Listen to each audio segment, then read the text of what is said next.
Čaute dovolenkári, vitajte pri sledovaní môjho kanála Potulky svetlom. No a dnes sa pozrieme na Maltu. A keď chcete ísť na Maltu, najskôr musíte ísť na piesok, vápno a cement. Haha, keď sa jedná o Maltu, tak som si tento vtip nemohol odpustiť, ale teraz už vážne. Malta sa nachádza v Stredozemnom mori, niekde medzi Sicíliou a pobrežím Severnej Afriky. Je to súostrovie, ktoré tvoria 3 ostrovy, Gozo, Comino a Malta. Celé súostrovie má rozlohu 316 km štvorcových a celé to meria len 44 km. Počet obyvateľov je niečo vyše 500 000. Najvyšší bod je Dingley, 253 metrov nad morom. Nie sú tu hory, lesy, ani rieky a jazera. Vodu získavajú z nádrží na zachytávanie dažďovej vody, ale to nestačí a tak musia vodu ešte aj dovážať. Malta nemá žiadne suroviny, preto musia dovážať viac menej všetko. Elektrickú energiu vyrábajú z tepelných elektrární z importovanej ropy. Dôležitým zdrojom príjmov je cestovný ruch, ktorý sa podieľa 30% na ich HDP. Maltu ročne navštíví cez 2 milióny ľudí. Malta sa nachádza v subtropickom pásme s miernymi zimami a horúcimi a suchými letami bez zrážok. Najviac začína pršať od novembra. Na Malte je viac ako 300 slnečných dní do roka, ale často tu fúka silný vietor. Viac nám o tomto mieste prezradí náš redaktor, ktorý už netrpezlivo čaká v teréne. Palino, ideš? No čaute všetci, vítajte na Malte. Najskôr vám klasicky musím povedať, že o čo tu vlastne ide, pretože rozdiel medzi Maltou a napríklad takou Madeirou, z ktorej mám tiež super video, je ten, že Madeira to sú lesy, hory a je skôr určená pre tých, čo obľúbujú aktívnu dovolenku. Nie je tam ani veľa pláží, ani nejaké historické pamiatky, ale Malta to je úplný opak.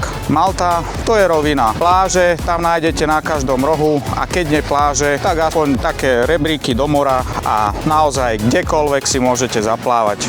A samozrejme je tu veľa monumentálnych historických pamiatok, ktoré nadchnú každého. Ako už viete, Malta sa skladá z 3 ostrovov, ale poďme po poriadku.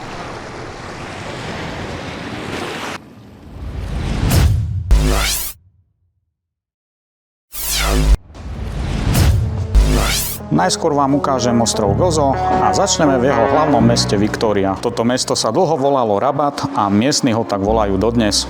Premenované bolo v 19. storočí na počesť zlatého jubilea 50 rokov vládnutia kráľovnej Viktórie. Nájdeme tu krásne úzke uličky, malebné námestia.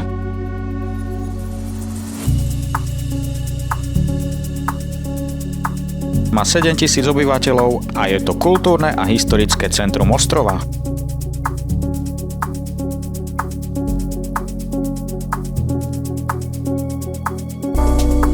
Viktória určite stojí za návštevu nielen kvôli prechádzke mestom, ale najmä kvôli jej hlavnej časti.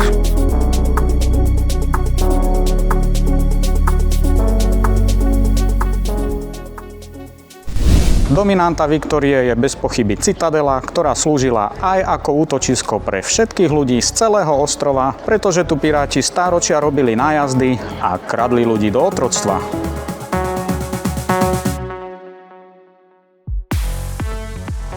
Citadela má históriu, ktorá siaha až do antických čias, keď tu stála malá akropola.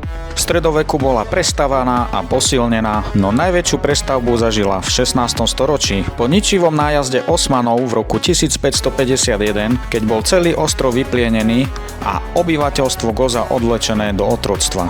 Po tejto tragédii dali Johaniti, rytieri rádu svätého Jána, citadelu kompletne opevniť a vybudovať mohutné bastióny, ktoré vidíme dodnes. Odvtedy sa citadela stala symbolom obrany a nádeje pre Gozitanov. A až do 17. storočia nesmel nikto z bezpečnostných dôvodov prespať mimo jej hradieb.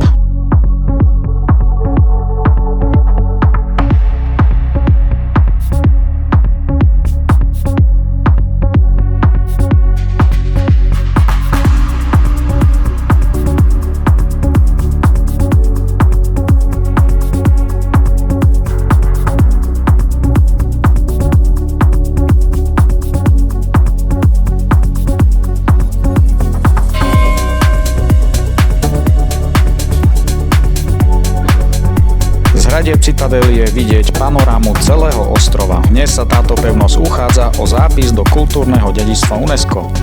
Držíme palce.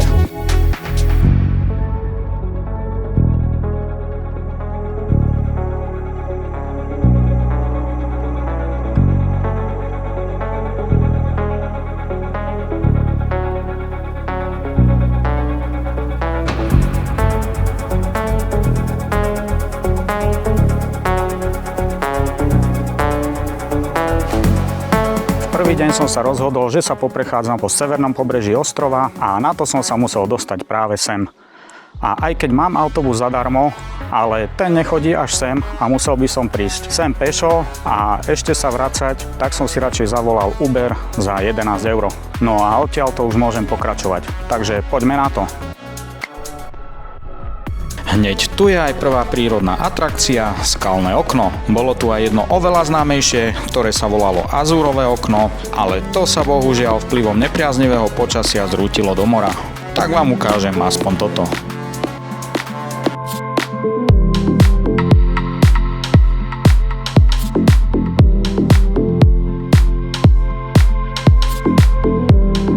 Keďže sú tu schody, tak podľa mňa bola celá táto zátoka kedysi zaplavená a dalo sa tu aj kúpať.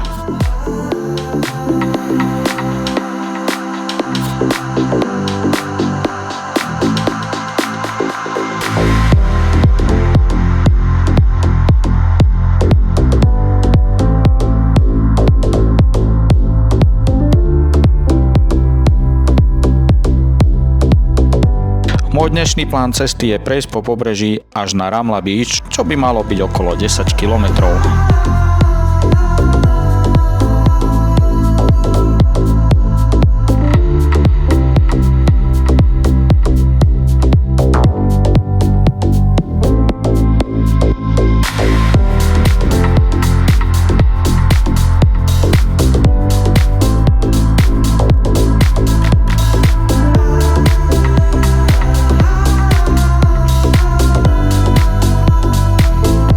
Ďalšia atrakcia je podobná, iba že zátoka je zaplavená a dá sa tu aj kúpať.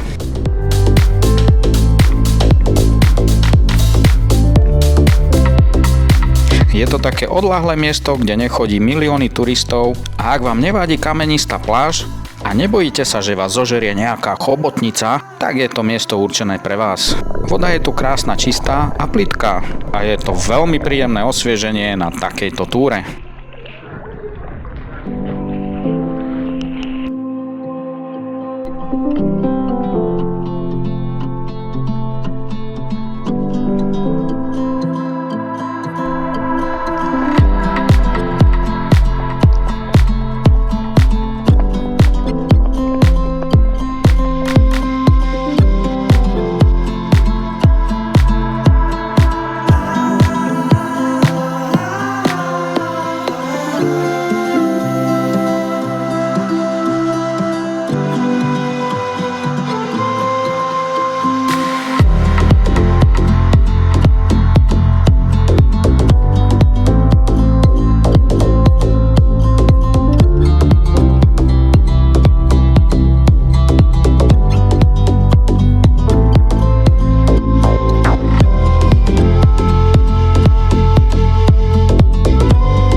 Takýchto bazénikov, ako vidíte za mnou, nájdete na Malte veľa, pretože toto sú solné pláne.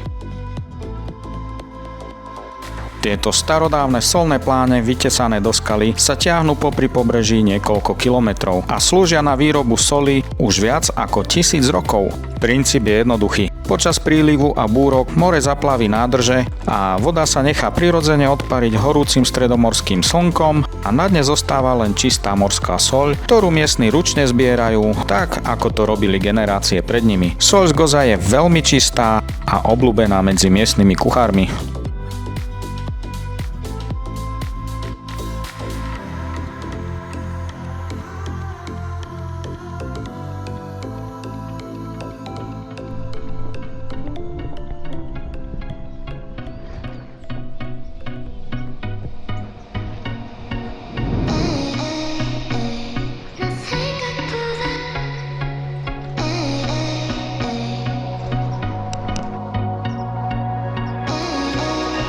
Približne po 3 hodinách som dorazil do zátoky Švejny Bay, kde si môžete oddychnúť na pláži.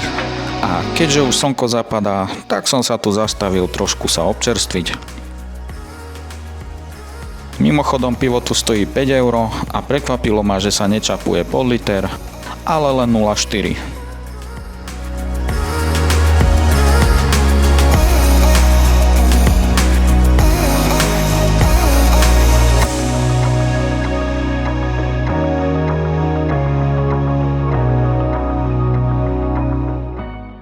Hneď za zátokou Švejny Bay sa nachádza mestečko Marsalfone. Pôvodne to bola rybárska dedinka, dnes je to skôr letovisko s pokojnou atmosférou. Nie sú tu pieskové pláže, skôr len také skalnaté vstupy do mora. Je ideálne na oddych, je tu veľmi čistá voda a nie sú tu davy ľudí. A majú tu výbornú zmrzlinu, kopček stojí len 2 €.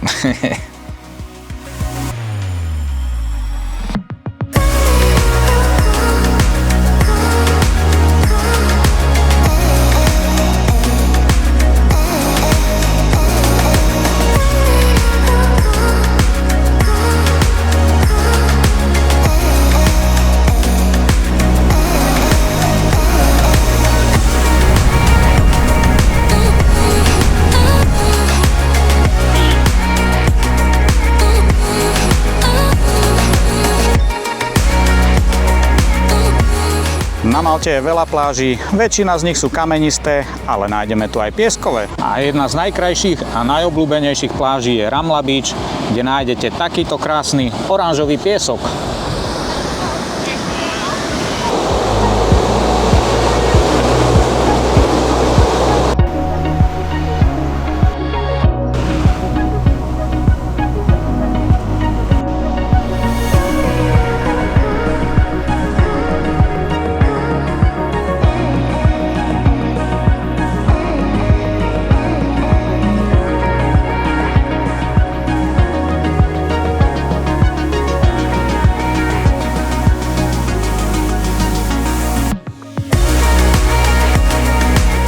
Po takejto prechádzke som vyhľadol a tak som sa šiel najesť do reštaurácie na pláži a za polku raťa, hranolky, ktorých mohlo byť aj viac, troška šalátu, pivo a latte som zaplatil 21 €.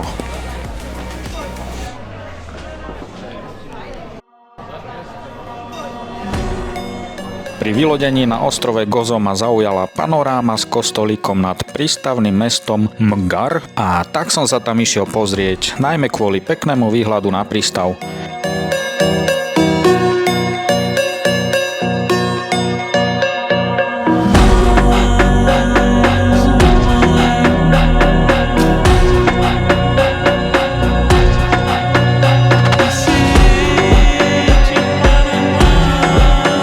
Keď už som bol tam, tak som sa zašiel pozrieť aj do mesta.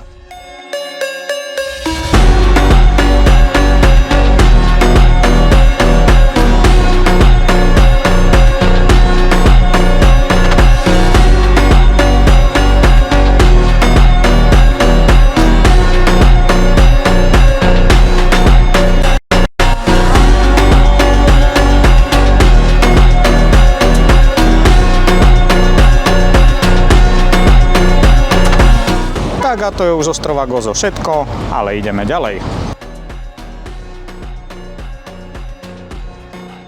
Áno, ideme ďalej, pretože som zaplatil 15 € za výlet na najkrajšiu a najznámejšiu časť celej Malty do Modrej lagúny na najmenšom ostrove Comino.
cene bola aj prehliadka vodných jaskýň a pribalili aj dobrú náladu na lodi.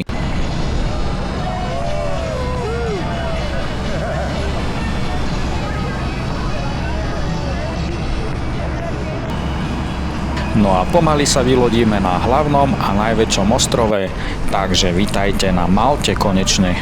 A tu začneme na najkrajšej historickej pamiatke v starodávnom meste Mdina. Kto nenavštívil Mdinu, ako keby nebol ani na Malte. Od staroveku po stredovek to bolo hlavné mesto a od tých čias sa vôbec nezmenilo. Dokonca sa nerozrástlo ani za svoje hradby. Dnes tu žije neuveriteľných 250 ľudí a ročne ju navštívi až 1,5 milióna turistov.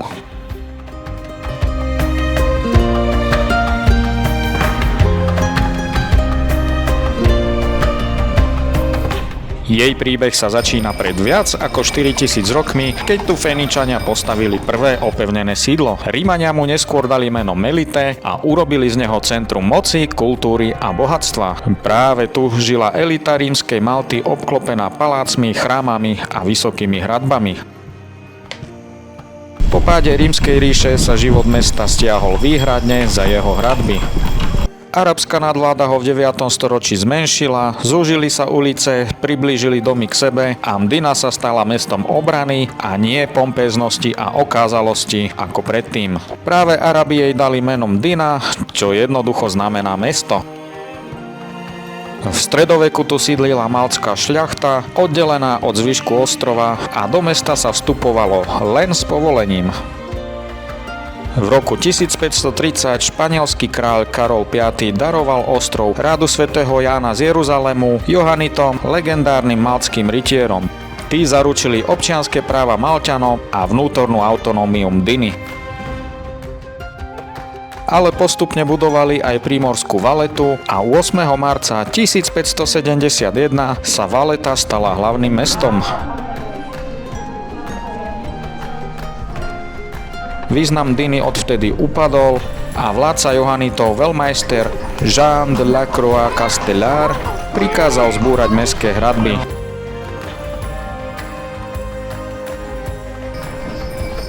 Ale narazil na nečakaný a neprekonateľný odpor, keď ženy z Mdiny vyhnali vojakov metlami. A tak sa veľmajster rozhodol ponechať mesto tak, ako ho poznáme dodnes.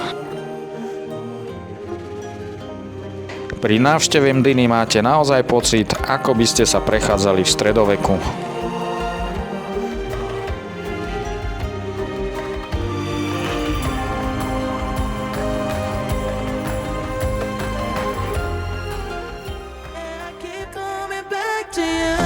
Okrem stredovekých opevnených miest ako je Mdina alebo aj Valeta je na Malte aj niekoľko hradov. Jeden z najznámejších a najvýznamnejších je Anielská pevnosť, ktorá sa nachádza v prístave Grand Harbor v mestečku Vittoriosa alebo maltský Birgu.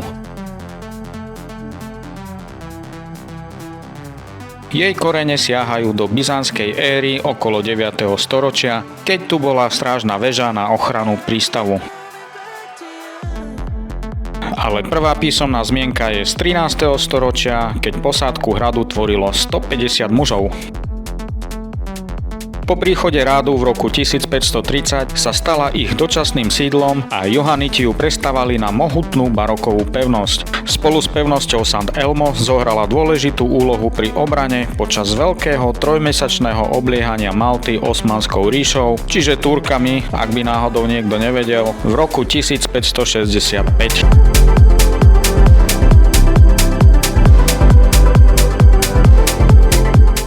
Pevnosť, ako aj celá Malta, patrila Johanitom až do obsadenia ostrova Napoleónom v roku 1798.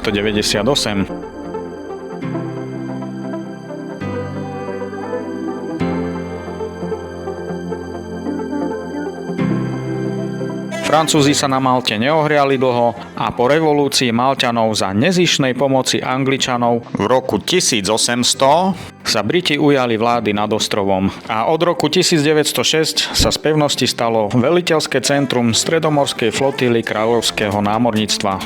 Po druhej svetovej vojne rástol maltský nacionalizmus a britská prítomnosť bola čoraz viac vnímaná ako relikt kolonializmu a aj Malta sa stávala menej strategicky dôležitou, tak Briti usúdili, že je najvyšší čas, aby sa zdúchli.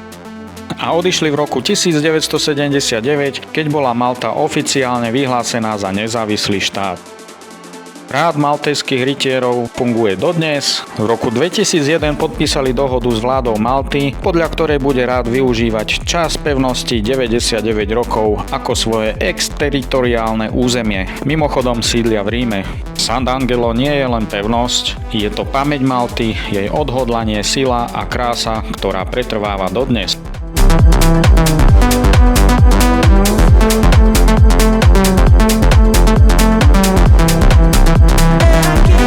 Celá Malta je viac menej o stredoveku a historických pamiatkách, ale sú tu aj iné atrakcie. Ja sa veľmi rád pozerám na morských príšerákov a v každom meste musím navštíviť tie veľké akvária, preto nemôžem vynechať ani Národné akvárium na Malte. Vstupné je tu 15 € a prehliadka trvá približne hodinu.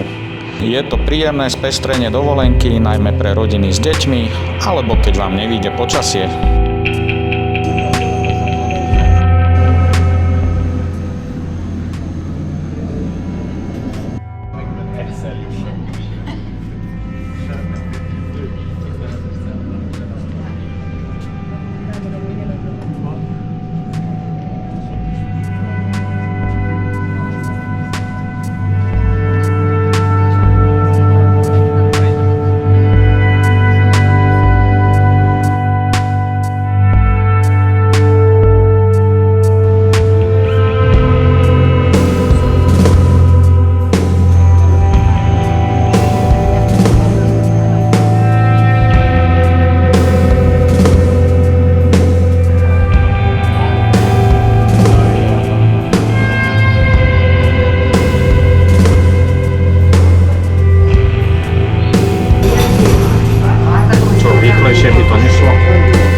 No a pri atrakciách pre rodiny s deťmi zostaneme aj naďalej, pretože v 80. rokoch tu natáčali prvého hraného Pepka námorníka a kvôli tomu tu postavili celú dedinku. Po skončení filmu sa Malťania rozhodli tieto kulisy si tu zachovať a urobiť z toho atrakciu najmä pre rodiny s deťmi. Vstupné je tu 15 € a dá sa tu stráviť pekné popoludne.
That's it, everyone. Hop and return slowly.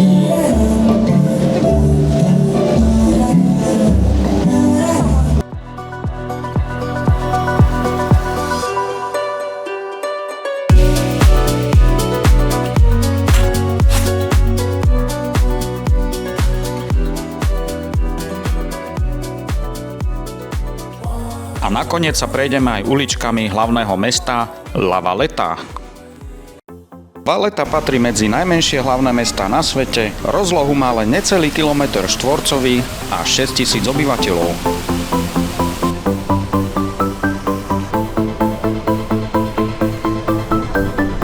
Príbeh Valletty sa začína v roku 1565, keď sa Malta stala dejiskom jednej z najväčších bitiek svojej doby, keď sa Osmani pokúšali ostrov dobiť. No maltéski rytieri s pomocou miestnych obyvateľov dokázali Maltu ubrániť a po tomto víťazstve sa rozhodli postaviť nové mesto, ktoré by bolo zároveň aj nedobytná pevnosť, obklopená mohutnými hradbami a bastiónmi, ktoré pôsobia impozantne dodnes.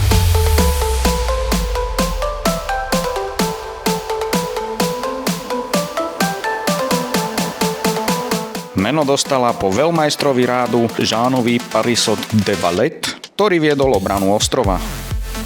Valletta bola od začiatku plánovaná ako moderné mesto. Silné hradby, strategická poloha a rovné pravidelné ulice zároveň umožňovali, aby morský vietor ochladzoval mesto počas horúcich dní. Po rytieroch prišli na Maltu Francúzi pod vedením Napoleona a ako už viete, na Malte sa dlho neohriali, pretože ich nahradili Briti, ktorí si z Valletty urobili dôležitú námornú základňu svojho impéria.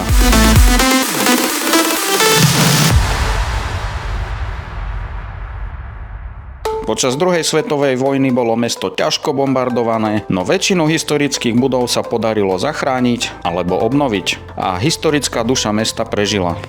Dnes je celá Valletta zapísaná v Svetovom kultúrnom dedičstve UNESCO a na tak malej ploche tu nájdete desiatky historických pamiatok. Medzi najvýznamnejšie patrí pevnosť Sant'Elmo,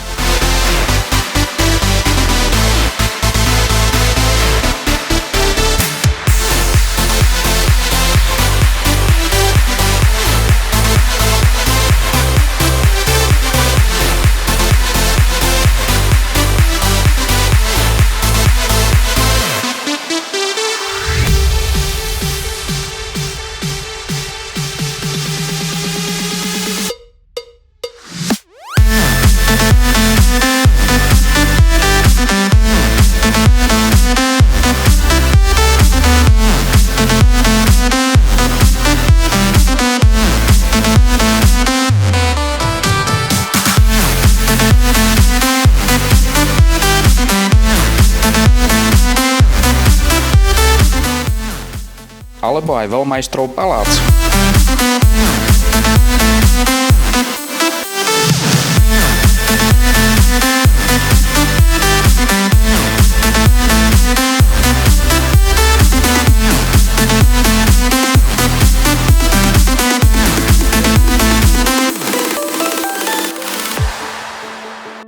Máme tu aj takéto malé delá, ale tie podľa mňa neboli do vojen, skôr len na také susedské spory. A sú tu aj troška väčšie, to už asi bolo na suseda cez ulicu.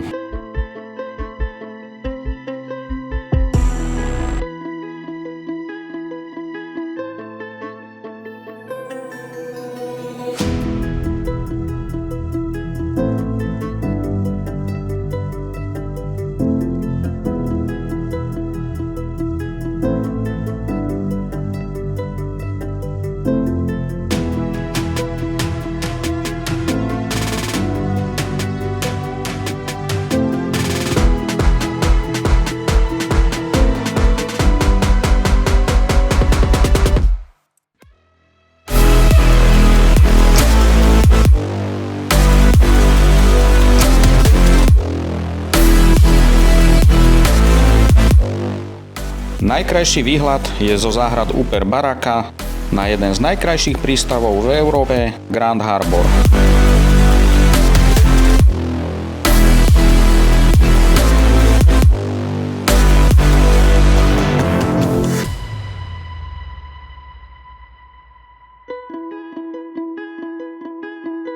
A odtiaľto môžete každý deň sledovať aj výstrel z historického dela.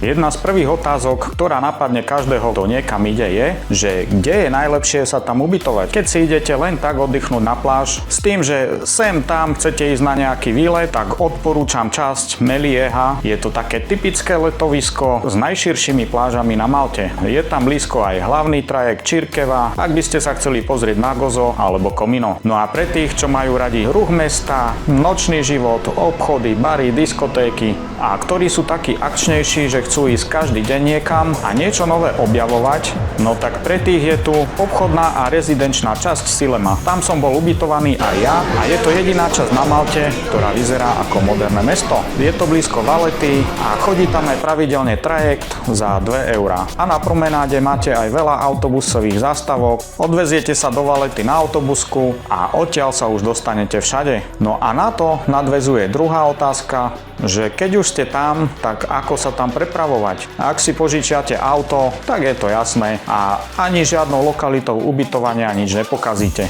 Ale nemusíte mať strach ani z hromadnej dopravy. Autobusy chodia často, chodia na čas a dostanete sa všade, kde chcete a potrebujete. A navyše je to aj veľmi lacné. Odporúčam si kúpiť už na letisku takúto kartu. Ja som si kúpil na 7 dní za 21 € a môžete celý čas neobmedzene chodiť akýmkoľvek autobusom po celej Malte a platí to aj na Goze. Naozaj bol som veľmi spokojný a veľmi milo prekvapený autobusovou dopravou. Jediné, na čo by sa dalo posťažovať, je, že autobusy boli niekedy plné, ale chodia každých 15 minút a záleží aj na ktorej zastávke nastupujete. Preto ak sa rozhodnete pre Silemu, tak odporúčam hľadať ubytovanie vyššie, blízko trajektu, lebo to už sú posledné zastávky pred Valetou a na predchádzajúcich zastávkach sa autobus naplní. Ja som býval tu a zastávku som mal hneď po ruke, ale pre istotu som sa radšej 5 minút prešiel troška vyššie. Mne sa to síce nestalo, ale niektorých, čo nastupovali na ďalších zastávkach, už ani nezobrali. Ale aj tak príde ďalší autobus za 15 minút a je to v poriadku. A ak chcete vedieť, že kedy a kam idú autobusy, tak sa jednoducho pozriete na Google Maps. Ak vás zaujíma, ako tam vyzerá lodná doprava, tak najmenšiu loď ste videli vo videu cestou z Goza do Modrej lagúny. No a potom je tu miestny trajekt, napríklad zo Silemy do Valety, ktorý stojí okolo 2 eurá za jednu cestu.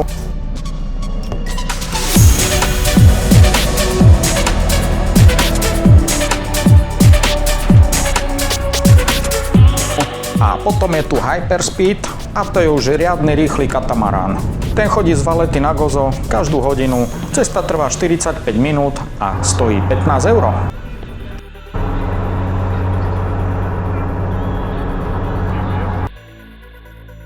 A keď je more také rozbúrenejšie, také nepokojnejšie, tak sa pripravte na to, že vám môže byť aj zle. A lístok si treba kúpiť vopred cez internet, lebo sú tam také rady, že do lode sa ani nedostanete. A potom je tu hlavný trajekt Čirkeva Gozo a to je už obrovská loď. Cesta meria 25 km a trvá približne 25 minút. Stojí to 7,50, chodí každú hodinu a platí sa len na spiatočnej ceste.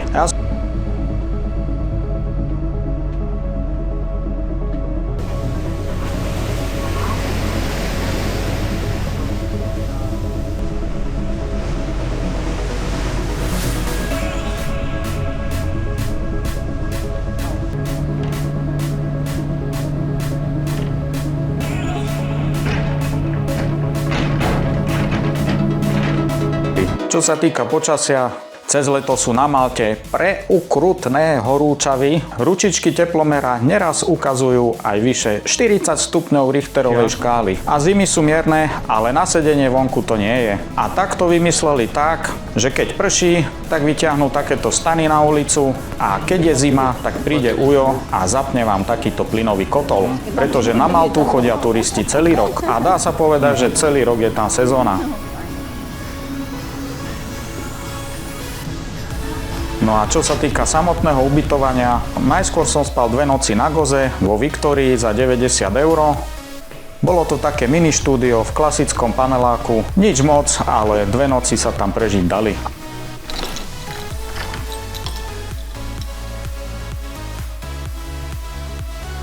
No, je to taký mini apartment. No dobre, hlavne sa tu bude dať.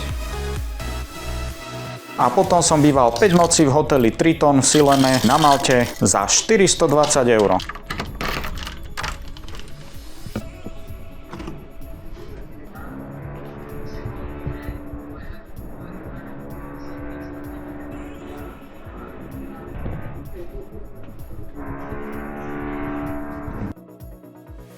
Poháre na šampanské a šampanské nikde.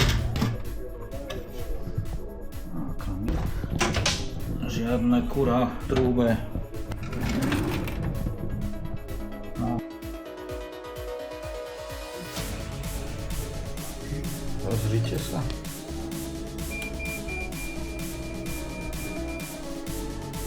Fén, žehlička a trezor. No a ešte sa pozrieme, aký máme výhľadník. A výhľadník žiadny. A Silema má tiež svoju pláž. A čo ma ešte zaujalo, že tam bol takýto hotel pre mačky. No ahoj, ty parádny domček tam máš.